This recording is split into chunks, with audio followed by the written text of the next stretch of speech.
médiantre, à quoi peuvent bien servir les propriétés. Considérons l'énoncé suivant. Un parallélogramme est un quadrilatère dont les côtés opposés sont parallèles 2 à 2. Cet énoncé s'appelle une définition. Et cet énoncé a ça de particulier, il ne se démontre pas pour pouvoir l'utiliser. Par contre, l'énoncé suivant, si un quadrilatère est un parallélogramme, alors ses côtés opposés sont de même longueur. Cet énoncé n'est pas une définition, c'est ce qu'on appelle une propriété. Et une propriété, avant de pouvoir l'utiliser, eh bien, nous devons vérifier que son énoncé est vrai, c'est-à-dire qu'elle est vraie. Autrement dit, il faut la démontrer.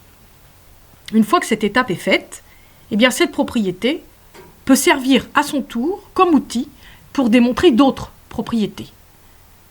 Bon, alors là, vous allez me dire, une propriété qui sert à démontrer d'autres propriétés, mais comment ça marche ? Décortiquons l'énoncé précédent. On va se le remémorer un petit peu, donc redonnons l'énoncé.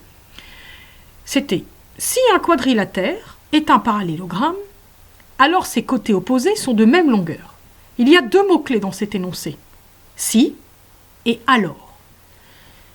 « Si » introduit les données nécessaires de l'énoncé pour pouvoir utiliser cette propriété. Ici, c'est un parallélogramme. Le « alors », il introduit la conclusion. Eh bien alors, si j'ai un parallélogramme, ses côtés opposés sont de même longueur. Par conséquent, cette propriété me permet de démontrer d'une manière générale que des côtés, des segments, sont de même longueur.